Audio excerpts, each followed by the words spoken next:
정부가 사회적 거리 두기를 2단계로 완화했습니다. 하지만 교회의 대면 예배는 불어댔는데요. 현장에서는 모임의 목적보다 인원이 기준이 돼야 한다는 목소리가 늘어나고 있습니다. 52회 국가조찬기도회가 코로나19 확산을 우려해 온라인으로 개최됩니다. 온라인 기도회는 사전에 녹화해 오는 28일 오전 7시 CTS 등 기독교 방송을 통해 방영됩니다. 코로나19 사태로 예장합동총회 정기총회가 온라인으로 열립니다. 5시간 동안 전국 35개 교회에서 동시에 화상총회로 진행됩니다. 코로나19가 지속되면서 어려움을 호소하는 곳이 많습니다. 이런 가운데 자발적으로 어려운 이웃을 도우면서 지역 봉사에 힘쓰고 있는 교회가 있어 찾아가 봤습니다. 죽고 썩어서 아무짝에도 쓸데없었던 나무가 십자가로 재탄생해 희망을 전하는 곳이 있습니다. 새롭게 단장한 슈브 갤러리를 다녀왔습니다.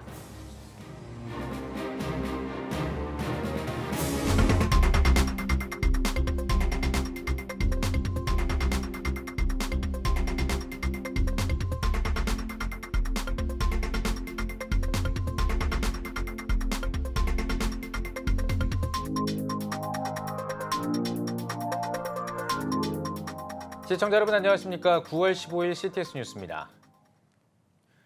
정부가 사회적 거리 두기를 2단계로 하향 조정했습니다. 교회는 여전히 비대면 예배만을 허용한 가운데 기준을 적용하기 애매한 부분이 적지 않다는 목소리인데요. 박세연 기자입니다. 지난 14일부터 사회적 거리 두기 2.5단계 조치가 2단계로 하향 조정됐습니다. 이에 따라 카페와 학원, PC방 등에 대한 영업 제한이 풀렸습니다. 유흥주점과 뷔페, 대형 학원 등 고위험 시설 업종 11개의 운영은 제한을 이어간다는 방침입니다. 교회는 고위험 시설로 지정되지 않았으나 비대면 예배를 유지하기로 했습니다. 이에 따라 교회는 비대면 예배를 원칙으로 온라인 예배 제작을 위해서는 20명까지 모일 수 있습니다. 하지만 정부의 정책이 다소 애매하게 다가온다는 것이 현장의 목소리입니다. 적지 않은 교회들은 정부가 모임 목적이 아닌 인원을 기준으로 정책을 세우는 것이 적합하다고 주장합니다. 비대면 예배 제작 인원 20명이 모이는 것과 20명 이하 성도들이 대면 예배를 드리는 것이 차이가 없다는 겁니다. 예배당과 사택이 분리돼 있지 않은 경우도 어려움을 호소합니다. 사택이 교회 건물 혹은 예배당 안에 있는 경우 비대면 예배를 드리더라도 대면 예배로 오해받을 수 있기 때문입니다. 문화체육관광부는 꾸준한 현장 점검을 이어가고 있으며 대면 예배는 허용되지 않는다는 입장입니다. 2명이든 4명이든 지금 다 대면 예배 못 드리게 되어 있고 그렇게 다 알고 계시거든요. 이제 저희가 현장 영업 나갔을 때 대면 예배 드렸던 곳은 지금 집합 금지되어 있고요. 정부의 교회와 예배에 대한 정책을 둘러싼 현장의 호소가 이어지고 있습니다. CTS 뉴스 박세현입니다. 52회 대한민국 국가조찬기도회가 온라인 기도회로 전격 전환했습니다. 코로나19 확산에 따른 건데요. 운영위원회는 기자회견을 열고 국가조찬기도회 주요 일정과 순서자를 공개했습니다. 김인혜 기자입니다.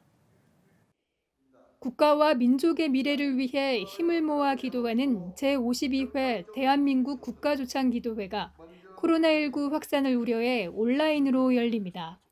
국가조찬기도회가 온라인으로 진행되는 것은 역사상 처음입니다.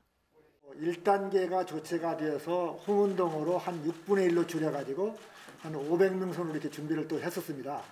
하다가 다시 또 2.5단계로 가기 때문에 부득이 온라인으로 갈 수밖에 없게 된 것을 여러분들이 이해해 주시고, 이 온라인이지만은 시공간을 초월하시는 하나님께서 우리의 기도를 들어주실 것이라 우리는 확실합니다. 온라인 국가조찬기도회는 원활한 진행을 위해 전면 녹화로 이루어집니다. 녹화는 오는 23일 세해댐교회에서 CTS의 중계와 줌 화상회의 시스템을 이용해 진행되며 녹화에는 순서자를 비롯해 관계자 53명이 참석합니다. 이 가운데 미국 등 10개 해외 지회와 17개 광역시도 기독교연합회 회장단은 화상으로 참여합니다. 녹화 영상은 오는 28일 오전 7시 CTS 등 기독교 방송과 유튜브 채널을 통해 동시에 방송될 예정입니다. 전 세계 약 600만 명의 디아스포라와 함께 글로벌 온라인 기도회를 구축하기 위해 가지고 저희들이 이제 녹화한 것을 9월 28일 날 07시에 CTS 방송을 통해서 전 세계 70%에 준하는 위성 송출을 하고 또 그 외에 4개 국내 방송과 유튜브를 통해 가지고 전 세계에 동시 방영하게 됩니다. 국가조창기도회 설교는 한국교회 총연합 공동대표회장을 지낸 이승희 목사가, 축도는 현 한교총 공동대표회장인 김태영 목사가 맡습니다.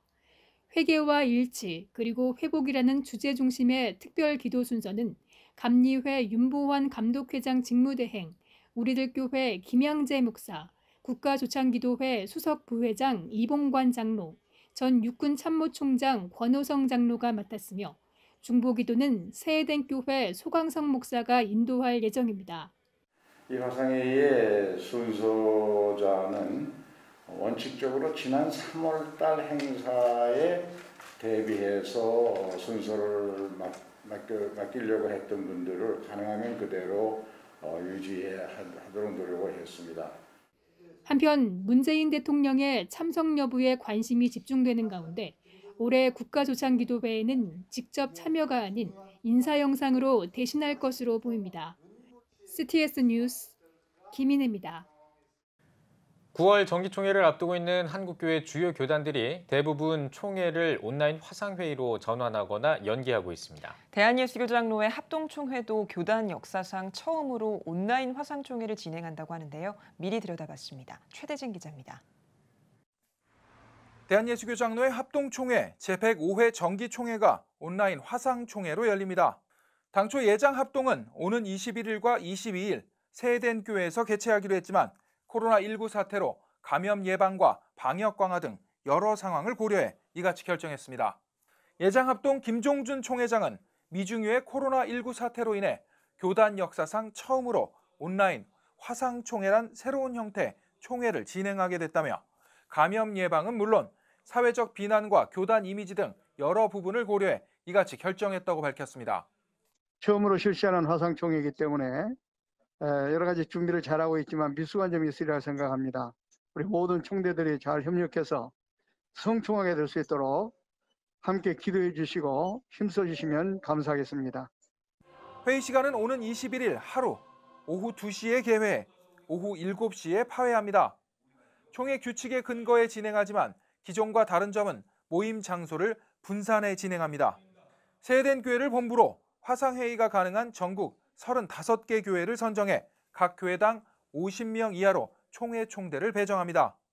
또한 총회의 원활한 진행을 위해 총회 직원과 진행보조 요원도 각 거점 교회로 파송합니다. 5일간 진행했던 총회를 5시간으로 단축해 진행하는 만큼 신임 임원 선거와 신구 임원 교체, 각부 보고와 각 위원회 보고 등만 진행이 가능할 것으로 보입니다. 제105회 총회 임원 선거는 2명이 후보로 나선 부회록 서기 선거를 제외하고 모두 단독 후보로 선거를 치릅니다. 총회장에는 세해den교회 소강성 목사, 목사부총회장에는 대암교회 백광식 목사, 장로부총회장에는 신현교회 양성수 장로가 단독 출마해 무난히 당선될 것으로 보입니다. 경선으로 치러지는 총무선거는 은혜로운교회 김종호 목사와 상암월드교회 고영기 목사가 경합을 벌입니다. 총회에 상정된 다수의 헌의안들은 임원회에 맡겨 처리할 것으로 보입니다. CTS 뉴스 최대진입니다.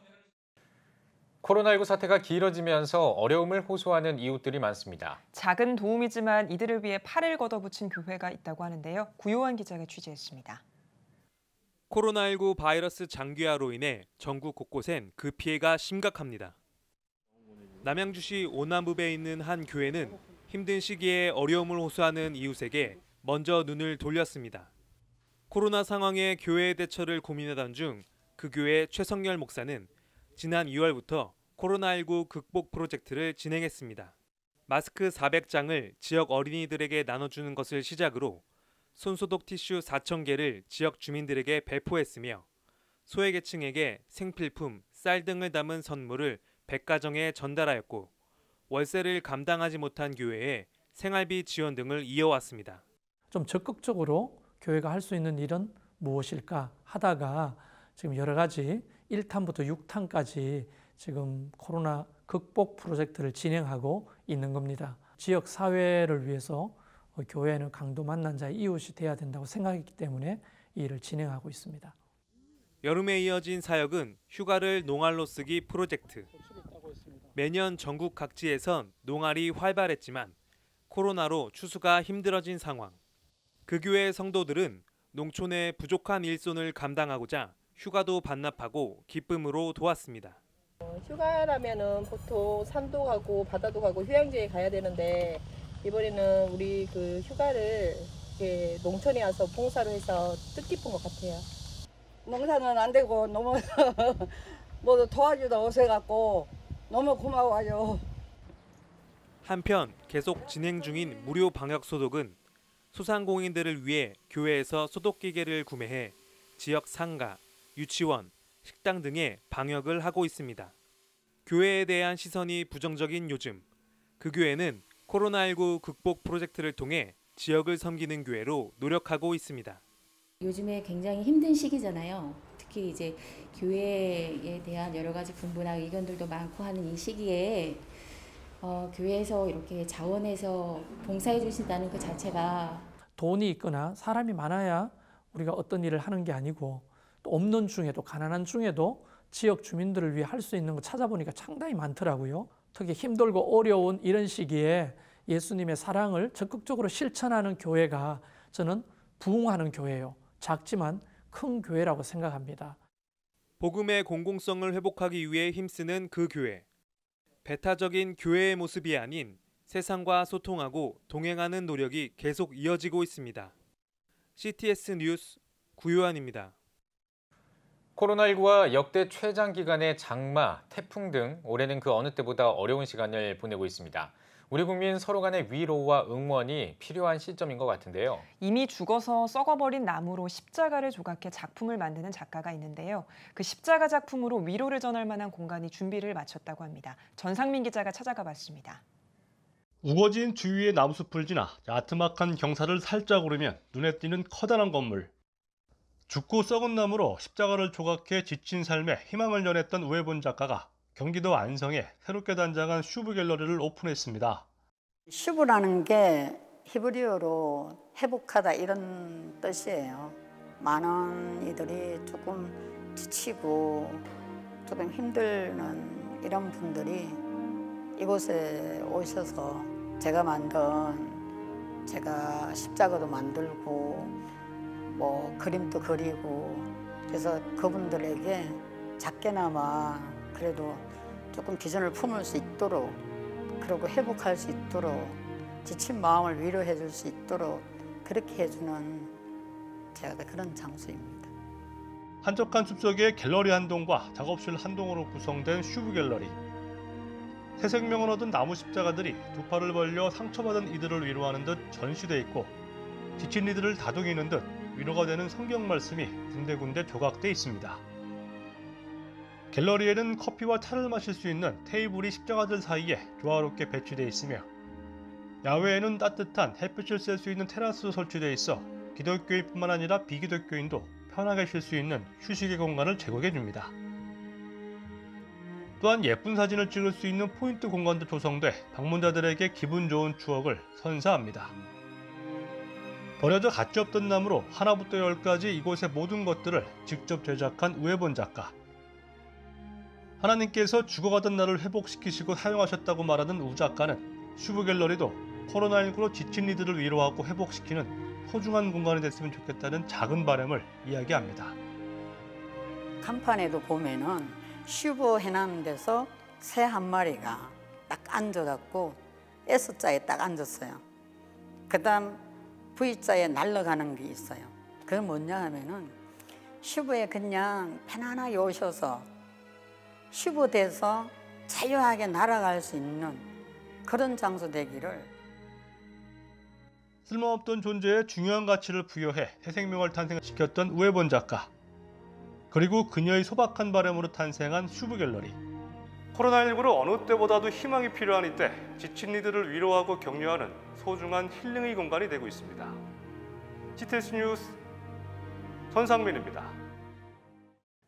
대한예수교장로회 통합총회가 파송한 선교사 807가정 가운데 22%에 해당하는 177가정이 10년 안에 은퇴하는 것으로 나타났습니다.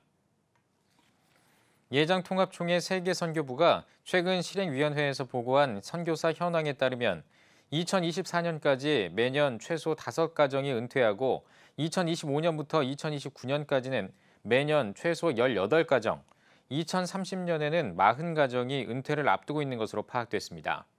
예장통합 세계선교부는 방지일목사 기념사업회와 협력해 은퇴 선교사를 위한 주거시설을 조성하는 안을 검토하는 등 은퇴 선교사 돌봄과 감염병 사태에 따른 선교사 위기 관리를 위한 복지 확대에 박차를 가할 방침입니다. 한국교회 봉사단이 특별 재난지역으로 선포된 지역을 방문해 복구 지원금을 전달했습니다.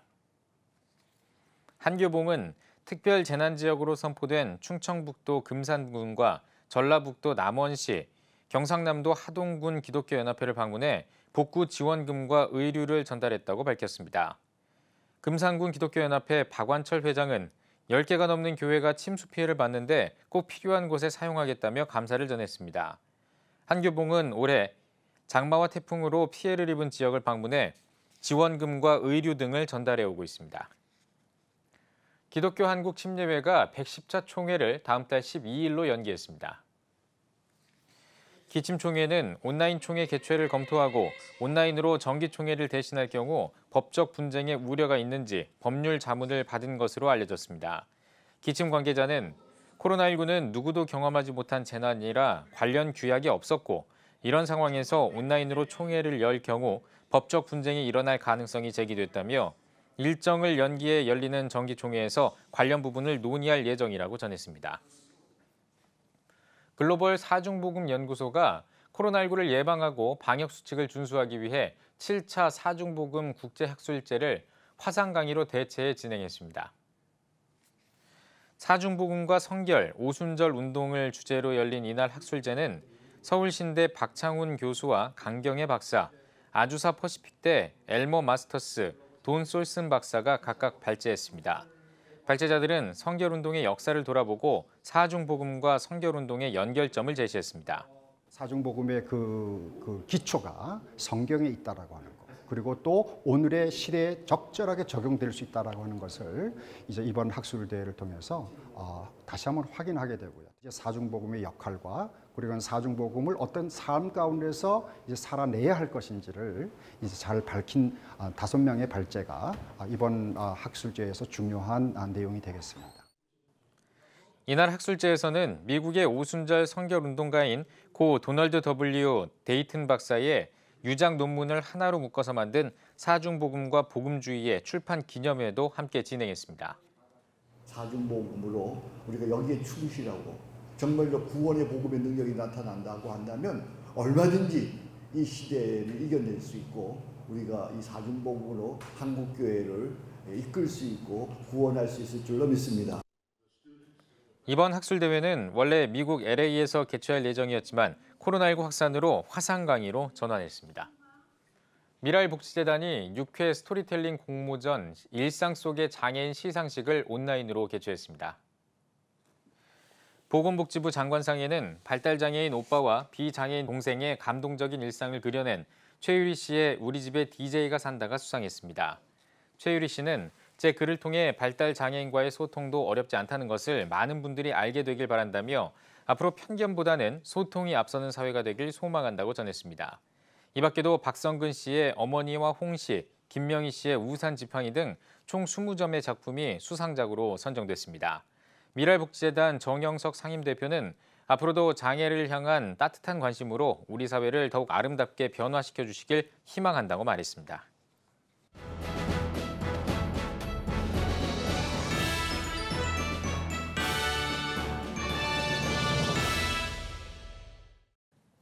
전국 각지역별 네트워크 뉴스입니다. 포항 큰숲교회 큰숲 오케스트라가 2회 정기연주회를 온라인 생중계로 마련했습니다. 올해 3월에 계획된 이번 연주회는 코로나19로 연기돼 안전한 비대면 연주회 방식으로 개최됐으며 성도들은 포항 큰숲교회 온라인 영상 채널을 통해 정기연주회를 감상했습니다. 포항 큰숲교회 장성진 목사는 이번 정기연주회가 코로나19 상황 속에서 위축된 우리 마음에 위로가 되고 미래를 향한 소망을 가지는 시간이 되길 바란다고 말했습니다. 이번 연주회는 악기별 앙상블, 개인 연주, 오케스트라 합주 등의 순서로 진행됐습니다. CTS가 8월 한 달간 진행한 수해 피해 지원금 모금에 서울 신세계 안과도 동참했습니다. 서울 신세계 안과는 코로나19와 수해 피해를 입은 교회들을 위해 사용해달라며 CTS 인터내셔널에 1,000만 원을 기부했습니다.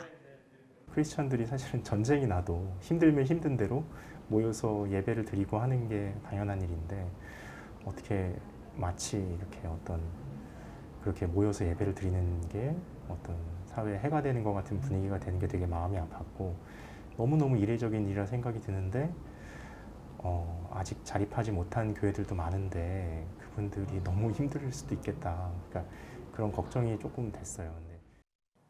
서울 신세계 안과는 해외 의료봉사와 저소득층 아이들을 위한 오케스트라 지원, 사회 소외계층 무료 진료와 눈 수술비 지원 등 지역사회를 위한 선행을 계속 이어오고 있습니다.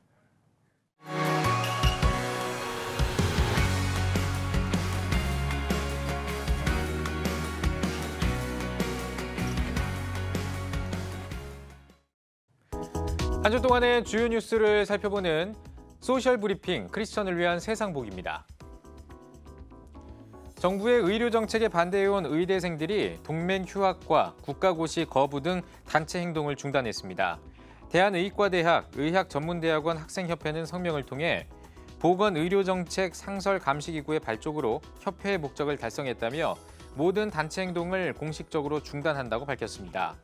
이어 국민의 건강권을 위협하는 정책이 강행된다면 언제든 단체 행동을 불사할 것이라고 강조했습니다. 이에 따라 동맹 휴학에 나섰던 의대생들이 돌아갈 것으로 보이는데요. 다만 의대협 측은 국가고시에 관해서는 지금은 국시를 볼 수 있는 상황이 아니기 때문에 재응시 뜻을 표한 건 아니라고 전했습니다. 우리나라의 가계부채가 세계 최고 수준으로 높아진 것으로 나타났습니다. 국제결제은행과 국제금융협회가 44개 나라를 대상으로 국내 총생산 대비 가계부채 비율 통계를 분석한 결과 우리나라는 올해 1분기 기준 97.9%로 6위를 기록했습니다. 특히 올해는 경제 성장률이 마이너스를 기록할 가능성이 큰 반면 가계대출은 늘고 있어서 국내 총생산 대비 가계부채 비율이 100%를 넘어설 것으로 보입니다. 워터게이트 사건을 특종 보도한 밥 우드워드 기자의 신간 경로가 연일 논란이 되고 있습니다. 15일에 출간된 신간 경로에는 도널드 트럼프 미국 대통령의 인터뷰와 트럼프 대통령이 김정은 북한 국무위원장과 주고받은 친서 25통의 내용이 담겼는데요. 특히 트럼프 대통령이 지난 2017년에 김정은 북한 국무위원장이 미국과의 전쟁을 준비했었다고 말한 인터뷰 내용도 포함됐습니다. 넷플릭스의 창업자인 리드 헤이스팅스가 우리나라 드라마와 영화에 각별한 애정을 드러냈습니다. 헤이스팅스는 한국 특파원단과의 인터뷰에서 한국 드라마인 킹덤과 사랑의 불시착을 재밌게 봤다며 신한류가 전 세계적인 사랑을 받고 있다고 밝혔습니다. 이어 신한류는 한국의 뛰어난 콘텐츠 발전과 더불어 매우 성공적인 성과를 거두고 있다면서 넷플릭스는 뛰어난 한국 콘텐츠를 전 세계에 선보이는 가장 큰 규모의 스트리밍 서비스 가운데 하나로 자리 잡아가고 있다고 전했습니다. 지난달 중순부터 이어진 미국 서부 지역의 화재가 수그러들지 않고 있습니다. 미국 국립중앙소방센터는 현재 서부 지역 곳곳에서 97개의 대형 화재가 진행되고 있다고 밝혔습니다. 이번 화재로 지금까지 28명이 사망했고 피해 면적도 우리나라 전체 면적의 20%에 달하는 것으로 알려졌는데요. 화재가 계속 이어지고 있고 이로 인한 스모그까지 번져 피해는 더 늘어날 것으로 보입니다. 전 세계 영화인들을 위한 무대인 아카데미 시상식이 파격적으로 바뀝니다. 아카데미 시상식은 백인 남성들의 잔치라는 의미의 화이트 오스카로 불리며 오명에 시달려왔는데요. 오는 2024년부터는 영화 제작 과정에서 여성과 유색인종, 장애인 등 다양성을 반영해야 작품상 후보가 될 수 있습니다.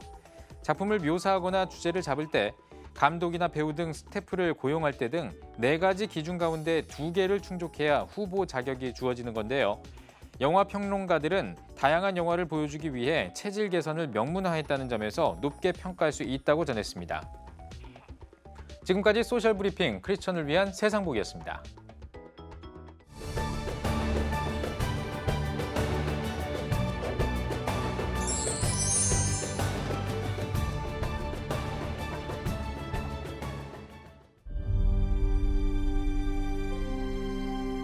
2019년 3분기 합계 출산율 역대 최저치인 0.88명.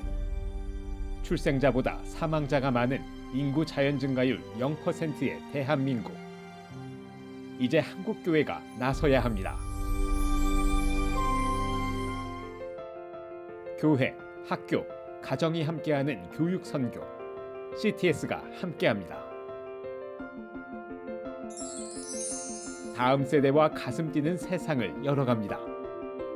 이 캠페인은 한국장로교 총연합회와 함께합니다.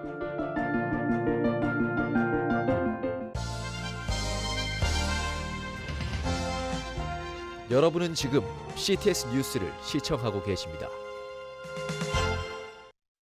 코로나19가 장기화하면서 우리 삶은 물론 환경에도 많은 영향을 미치고 있습니다. 이를 계기로 하나님이 창조하신 자연 환경에 대한 관심도 높아지고 있는데요. 오늘 뉴스 더보기 시간에는 코로나 시대 다시 살리는 환경 목회를 주제로 김포 아름다운 교회 전규택 목사와 함께 이야기 나누겠습니다. 목사님 안녕하십니까? 반갑습니다. 예, 반갑습니다. 네, 자, 이 코로나19 사태 때문에 참 교회뿐만 아니라 한국 사회 그리고 전 세계에서 많은 영향이 있었는데요. 코로나19 사태 때문에 목회 현장이 어떻게 바뀌었는지 그 부분부터 좀 이야기를 해주시죠. 올해 1월 20일을 기억해야만 합니다. 네. 우리나라에서 코로나 환자가 처음 발생한 날인데요. 예. 그때 이후로 확진이 되고 또한 전파되어서 오늘까지 이르렀는데요. 네. 교회가 비대면 예배를 드리면서 아무런 모임도 하지 못하고 한 번도 경험하지 못한 이런 상태에서 지금 무대책으로 그냥 서 있는 상태에 있습니다. 예. 네. 그런데 이런 이야기도 나옵니다. 코로나가 인간에게는 고난과 또 고통의 시간이지만 자연에게는 회복을 가져다주는 긍정적인 영향도 좀 있다. 이런 이야기죠. 코로나의 역설이라고 하는데요. 코로나로 인해서 어떤 환경 회복들이 있는지도 궁금하거든요. 인간이 멈추자 회복되는 자연 환경이라는 타이틀을 우리가 봤을 것입니다. 예. 우리 믿는 사람들은 안식년 같은데 참 주목해야만 됩니다. 이러한 노력이 사실 지구 개발을 잠시 멈출 수 있는 것이기 때문입니다. 이러한 노력을 계속해 나가야만 합니다. 그런데 이러한 회복 사례가 단계적인 통계 수치를 높이는 것이지 본질적인 회복은 아닙니다. 왜냐하면 인간은 지구를 개발하면서 착취할 것이 분명할 것이기 때문입니다. 더불어 살아가는 상생이 환경 회복에는 중요한데 인간은 상생할 줄 모릅니다. 더 챙기려고 하고 더 움켜쥐려고 하기 때문입니다. 코로나의 역설은 단기적으로는 우리에게 회복을 줄 뿐 생태계 회복과는 무관한 것임을 우리가 알아야만 합니다. 네, 알겠습니다. 자, 뭐 요즘 또 지구 온난화, 뭐 환경 기후 변화, 뭐 이런 것들 이야기들이 좀 많은데요. 환경 지금 오염이라든지 환경 기후 변화의 이런 문제들의 심각성, 우리들은 좀 잘 느끼지 못하고 있는데 목사님 보시기에 이게 얼마나 심각한 건지 저희에게 소개를 어떻게 좀 해주시겠습니까? 먼저 코로나 위기가 왜 왔는지를 한번 생각해 보아야만 합니다. 네. 근대 이후로 인류 문명이 지구 생태계에 가해온 잘못과 폐해가 축적되면서 드러난 현상이 코로나 현상이라고 생각하면 됩니다. 예. 인간은 생태계 교란을 아무 생각 없이 그냥 감행하고 있었던 거지요. 그래서 이 코로나는요, 박쥐의 잘못도 천상갑의 잘못도 사실 중국의 잘못도 아닙니다. 예. 우리 모두의 잘못이라고 봅니다. 단 한 가지 전제가 있습니다. 요즘에 언급되고 있는데 만약 중국 우한에서 이 코로나 바이러스가 나왔다면 그건 중국이 책임져야 될 부분이지만 나머지는 우리들이 가해자임을 알아야만 된다는 것입니다. 네. 네. 코로나가 언제쯤 끝나게 될지가 불투명한 상황에서 포스트 코로나 시대 환경을 다시 살리기 위해서 그러면 교회는 어떤 역할을 해야 한다고 보시나요, 목사님? 지구 온난화라는 것이 지구 표면의 평균 기온이 상승하는 것 아닙니까? 예. 그런데 우리가 코로나를 인해서 자연을 회복한다 이런 말들을 방금 우리가 했었는데요. 사실 우리 코로나 회복을 위해서 우리가 끼고 다니는 마스크 그리고 방호복 그리고 일회용품들 또한 배달 음식들 이것들이 자연을 심각하게 훼손하는 더 큰 원인이 될 수 있다는 점을 알아야만 됩니다. 그래서 교회가 어떻게 해야 될 것인가, 이 점은 우리가 좀 회의적일지 모르겠지만 사실 저는 이런 말씀을 드리고 싶습니다. 어떻게 보면 지구 스스로의 환경 회복 기능은 임계점을 넘었다. 그리고 지구 스스로 환경 회복도 불가능하다라고 생각을 할 수가 있습니다. 그래서 교회가 어떤 일을 해야 되느냐, 그것보다 더 중요한 것은 이런 회의적인 상태 가운데서 우리에게 신앙이 있다는 것, 이것이 회복의 단초라고 저는 생각을 합니다. 예, 불가능의 상태, 절망의 상태라고 할지라도 우리 신앙인 교회 공동체가 긍정적인 회복을 통해서 이 코로나 사태를 함께 대응해 나가야 되겠다. 이런 생각이 없으면 이건 한 교회가, 한 집단이 해결할 수 있는 문제는 아니라고 생각합니다. 아마 제2, 제3의 코로나가 계속해서 우리에게 올 것이기 때문입니다. 네, 알겠습니다. 네. 뭐 환경 목회에 관해서는 가장 이 선두에 계신 목사님, 그리고 아름다운 교회라고 해도 과언이 아닐 텐데요. 이 환경 목회를 하게 되신 계기, 그리고 지금은 어떤 상태인지 현황까지도 좀 짚어주시죠. 예. 그 말씀을 또 드리기 전에 이 포스트 코로나 시대에 가장 중요한 것 한 가지를 좀 짚어야 될 것 같습니다. 뭐냐, 한국 교회가 살아남는 것이라고 생각을 합니다. 왜냐하면 이게 교회가 생존하지 못하면 어떤 영향력도 행사할 수 없으니까 말입니다. 지금부터 교회는요, 생존을 위해서 하나하나 준비해야만 합니다. 어떻게 할 것인가? 큰 교회들은 지금 비대면 시대에 공간이 비지 않습니까? 그런 공간을 어떻게 활용할 것인가? 그리고 인력을 어떻게 재배치할 것인가? 사역을 어떤 방향으로 옮길 것인가? 그 점도 좀 생각을 해야만 하고요. 중형 교회들은 신학을 재정립을 해야만 합니다. 그래야지 교인들을 바로 이끌 수 있기 때문에 그렇죠. 그리고 무엇보다도 소형 교회들이 참 이제 안타까운 문제인데요. 소형 교회들은 경제적인 문제를 스스로 해결할 수 있어야만 합니다. 그 경제적인 문제를 스스로 해결하면서 이제 환경 목회를 어떻게 할 것인가. 그래서 저는 이제 환경 목회에 경제적인 문제까지 다 포함시켜서 어떻게 살아나갈 것인가, 어떻게 생존해 나갈 것인가. 이게 지금 코로나를 맞이하고 나니까 교회가 없어질 위기인데 환경 목회는 우리가 더불어 살아갈 수 있는 방향으로 나아가지 않으면 안 된다라는 생각을 하고 있습니다. 네. 목사님, 그럼 이어서 요즘 환경 목회 현황 어떤지도 말씀을 해주시죠. 참 열심히 지금까지 23년 동안 해왔습니다. 해왔는데 환경센터라든지 친환경 닭을 키우는 거라든지, 또한 환자들을 위해서 약초를 재배한다는 거든지, 또 여러 가지 일들을 지금 하고 있는데요. 이번 기회를 놓고 보니까 우리가 너무 미미하다라는 생각이 들었습니다. 그래서 좀 더 보완하고 강화해야 되겠다. 그래서 농사를 좀 더 심화되게 연구를 해야 되겠고, 농약도 좀 더 더욱더 적극적으로 지금 하고 있는 것보다 더 좋은 농약으로 개발해야 되겠고, 우리 모든 교인들이 더불어 함께 할 수 있는 그러한 환경 목회의 그 장들을 좀 만들어내야 되겠다라는 생각을 하고 있습니다. 네.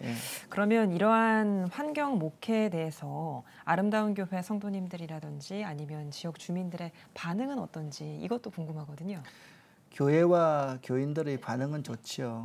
근데 이제 솔직히 고백을 하자면 우리 한 교회로서는 매우 미미하다라는 생각이 참 많이 듭니다.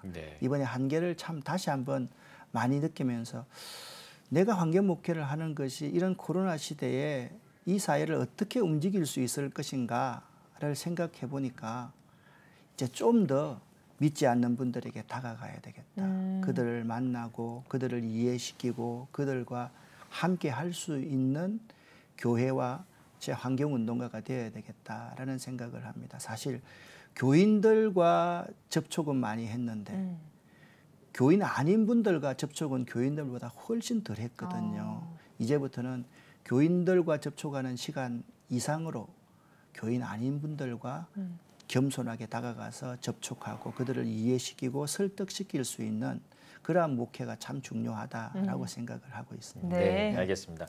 뭐 환경 목회에 관련해서 또 앞으로 하실 일들도 많으실 것 같고 또 이번 계기를 통해서 또 좀 미미함을 느꼈다라고 하셨기 때문에 또 이제 많이 또 이제 성장을 하셔야 되고 이런 여러 가지 일들이 있을 텐데 앞으로 어떤 계획을 가지고 계신지 궁금합니다.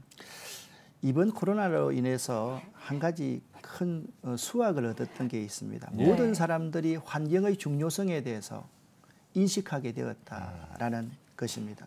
그래서 이 깨닫게 된 것이 새로운 꿈과 더 큰 비전을 갖게 해주었다라고 생각을 합니다. 그래서 어떻게 할 것이냐? 저는 교회를 하나 더 만들려고 생각을 합니다. 목사님, 또 교회가 많은데 어떤 교회입니까? 똑똑한 유튜브 교회를 만들어서 믿지 않는 사람, 교회를 떠난 사람, 교회에서 비난한 사람들에게 다가가서 그들을 이해시키고 설득시키고 이렇게 환경 목회가 왜 이렇게 중요한 건가에 대한 접촉점을 좀 만들어 가야 되겠다라는 생각을 제가 하고 있고요. 또 이제 요 근래에 저는 통일이 빨리 올 거라고 생각합니다. 갑자기 뭐 뜬금없이 무슨 통일입니까? 세계에서 유기농업이 가장 발달되어 있는 곳이 쿠바입니다. 왜 쿠바가 유기농업이 발달되어 있냐? 미소 냉전 시대에 소련이 쿠바에다가 미사일 기지를 설치합니다. 그때 미국이 봉쇄해버릴 때 이 쿠바는 유기농업을 선택했습니다. 그래서 자족할 수 있도록 그렇게 만들었습니다. 저는 코로나 시대 이후에 사람의 생존이 문제인데 북한 땅에 있는 우리 동포들과 통일이 된다라고 하면 이 유기농업 이것이 북한을 살릴 수 있는 굉장히 중요한 하나의 단초가 될 거라고 생각하고 지금 그러한 것들을 지금까지 연구해온 것을 통하여서 준비하고 있습니다. 네. 목사님 마지막으로 한국교회 성도님들께 한 말씀 해주시고 대담 마무리하겠습니다.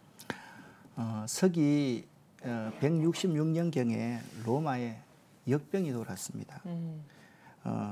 기록을 보니까 천년도나 홍역인 것으로 그렇게 추정을 하는데요.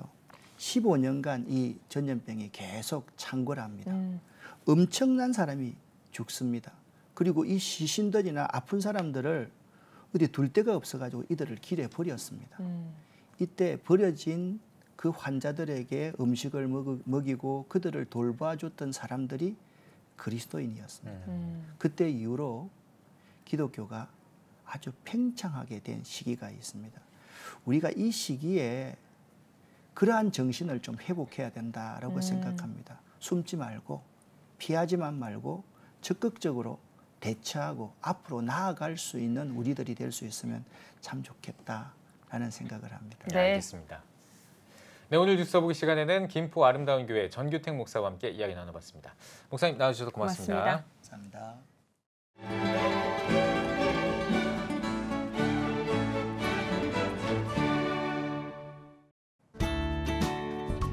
내일은 전국이 대체로 흐리겠습니다. 아침 최저기온은 18도에서 21도, 낮 최고기온은 22도에서 27도가 되겠습니다. 주간 날씨 해봅니다. 17일은 중부지방과 제주도, 18일은 전남과 경남, 제주도에 비가 오겠습니다.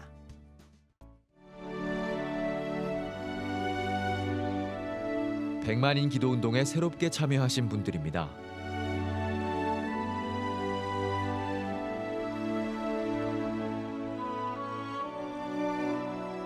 백만인 기도운동을 통해 보내주신 후원금은 국내는 물론 전 세계를 향한 CTS의 영상 선교 사역을 위해 소중하게 쓰이고 있습니다.